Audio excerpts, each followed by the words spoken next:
Halo Infinite has come a long way and it still has a long way to go. But something I've seen in the community is exactly how far has Halo Infinite come, how much has it improved as a game, what was the game actually like on launch, and what is the game exactly like now. The way you guys can help me with this video is to leave your current experience with Halo Infinite. What do you think of the game? Do you think it's improved? What do you want to see? What do you think 343 can improve on? So let's get to it. This is Halo Infinite now versus then.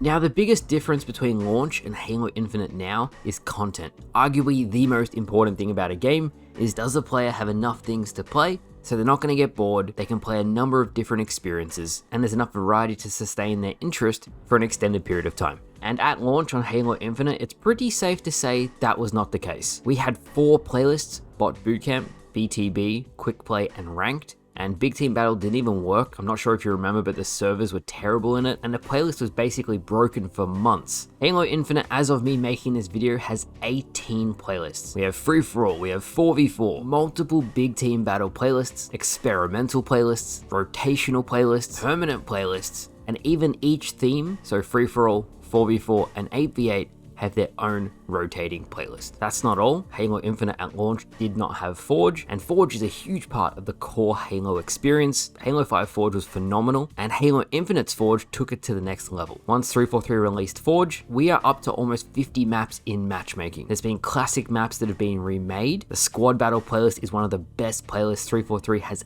ever released on any of their games, featuring remade BTB maps from past Halo games in an 8v8 setting. It's basically a classic BTB playlist. Halo Infinite at launch only had 3 maps in the first year. The first season, being 6 months, had 0. There was no new maps at all. Another thing is the season lengths. When Halo Infinite launched, the first 2 seasons were 6 months long each. Now, this was because 343 was fixing the technical debt, as they couldn't build on top of the game until they fixed the shortcuts they actually made to get the game out on time. Now the seasons are 3 to 4 months each, and even the mid-season updates, back in the first couple seasons of the game, they were very minor fixes, and often those fixes got reverted every time a new season would roll out. Now the mid-season updates are substantial. They make quite large changes to the game, and that's really good too. Another good example of how far the game has come is the first Tenrai event, first Samurai event. It was just Fiesta. There was nothing special about it at all. Fast forward to the Tenrai 3 event that is currently on Halo Infinite, and I spoke about this last week, but there was 8 specially themed maps for this event, and that's a really good sign. Now Halo Infinite has had new equipment added: the Shroud Screen, the Threat Seeker,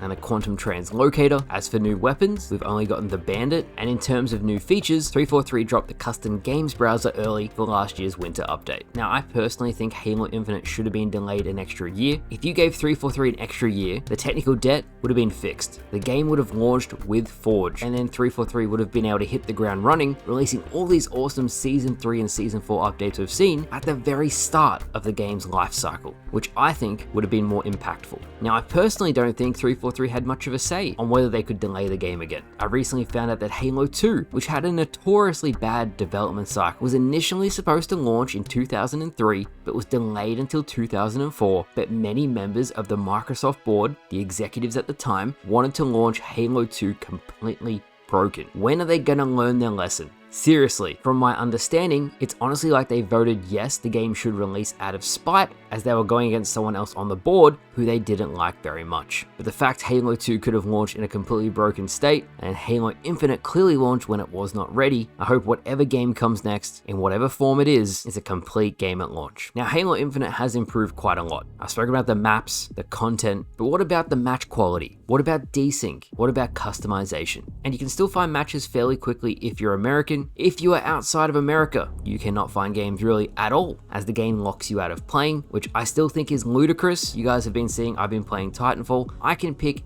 any data center, which means I can pick America, Europe, Asia, Australia. It gives you a list of what you want to play on. I don't know why Halo doesn't. Customization. 343 now gives you a full set of colors so you can customize your character. This was not there at launch. They sold the color blue twice. at launch, which I gave them a lot of heat for because that is not on. 343 is also working towards cross-core customization, so you can use any armor core with any helmet, with any coating, and they're all interchangeable. This requires a complete change of the current system, so it is taking a long time to do, but they are committed to doing it. And desync. I think desync is baked into the game as a whole. You are going to get shot through walls to a certain degree, as that's just lag compensation, but I have seen improvements in terms of desync of players teleporting, getting disconnected from where the game actually thinks they are. That's what causes desync in the first place, and that's really good too. Now the last big thing that 343 added that the game really should have launched with, but I'm glad it's there now, is progression. I'm almost at max rank, by the way, 14 days to go, but progression is a very important thing to keep a player playing. Never underestimate the power of number go up, big number wow, and look at the bright shiny thing. People like to feel like they're achieving something when they're playing, and not having a progression system outside of the rank and challenge system that 343 launched the game with is just not acceptable. And finally today, I just mentioned it, but the challenge system has been completely overhauled. It is so easy to complete challenges now. You can level up your battle pass way faster, and you don't have to play one specific mode for a very, very long time just to complete one challenge out of 20. The fact that that was even considered by Jerry Hook and his team, again, that's unacceptable. So Halo Infinite has come a long way. In almost every aspect of the game, it has improved. What I would love to see going forward, and this is very important to me,